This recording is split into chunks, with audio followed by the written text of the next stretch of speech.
For the better part of a century, the story of global power had a really clear main character. But that story is being rewritten right now, as we speak. So let's break down exactly how this incredible shift is unfolding. For decades, for as long as many of us have been alive, the United States was the undisputed heavyweight champion of the world.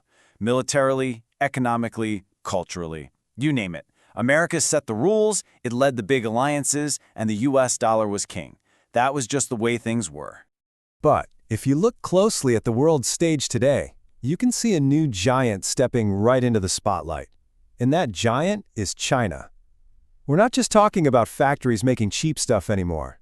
Oh no, we are talking about a fundamental shift in business, in technology, and in military strength that is seriously challenging the old way of doing things.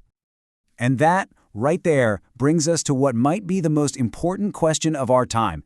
Is the world ready for what comes next?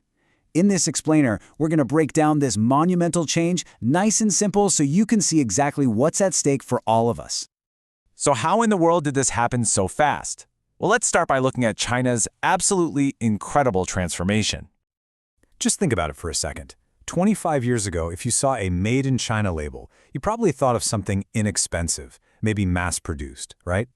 Now, fast forward to today, and China has one of the most powerful, most dynamic economies on the entire planet. They build whole cities in the time it takes other countries to just approve a new bridge. The speed it's just staggering. And this table, it really tells the story perfectly. We all know the American giants on the right, they're household names. But look to the left. These aren't small companies. Huawei is going head-to-head with Apple in the smartphone wars. TikTok completely reshaped social media, challenging Google's turf. And in the massive race for electric vehicles, BYD is giving Tesla a serious run for its money. Believe me, this is not a one-sided game anymore. And here's the crucial point you have to understand. None of this was an accident. This wasn't just luck. This explosive growth is the direct result of decades of careful, long-term strategic planning by the Chinese government. The goal has always been to secure a leading role on the world stage. So how does all that incredible growth turn into a direct competition? Well, that brings us to the superpower race, the established leader versus the rising challenger. Okay, what's so fascinating here is the balance of power. The US absolutely still holds the top spot in some really critical areas. Its military is unmatched, its diplomatic influence is huge, and its network of alliances like NATO gives it a massive advantage. But, and this is a really big but, look at where China is closing the gap. In the technologies that are literally going to define our future, like AI and 5G, China isn't just catching up, it's actively trying to take the lead. And this is exactly why you hear so many experts and analysts saying things like this now.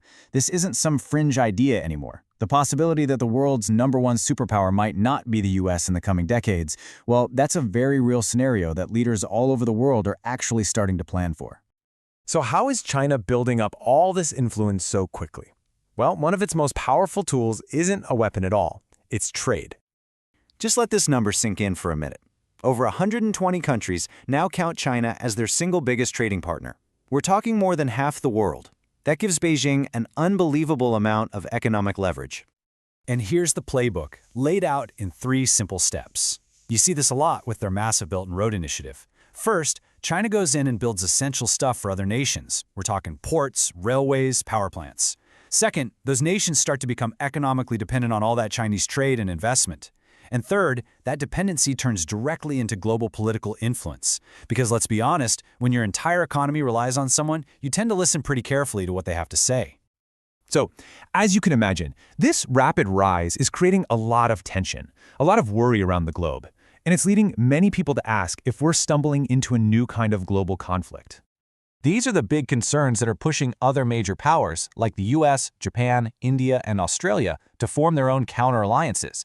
There's this deep-seated fear that China could end up dominating the technologies of the future, controlling the supply chains that we all rely on for everything, and using its growing military to enforce its claims and totally reshape the world order in its own image. And this is why you keep hearing that term, New Cold War. But this isn't about nuclear standoffs or an Iron Curtain like the last one. No, This conflict is being fought on a totally different battlefield. It's being fought with tariffs and trade deals, with computer chips and 5G networks, and with a battle for digital influence over our hearts and minds. Okay, so this might all feel very high level, very geopolitical. But this global power shift has very, very real consequences for all of us, especially right here in Pakistan. This is the incredibly delicate tightrope that Pakistan has to walk every single day. On one side, you've got the China-Pakistan Economic Corridor, CPEC, which is a massive partnership and a huge investment. But on the other side, maintaining stable, strong relationships with Western countries is absolutely essential for trade, for investment, for education. Navigating between these two powerful centers, well, it's one of the country's biggest foreign policy challenges, bar none. And really, for everyone, everywhere, a world where China is number one would fundamentally change almost everything we take for granted. It would affect the kinds of jobs that are available, the price of the phone in your pocket, the alliances that shape world politics, maybe even the currency we use for international trade. And look, we have to be really clear about this. A change this big doesn't happen without consequences.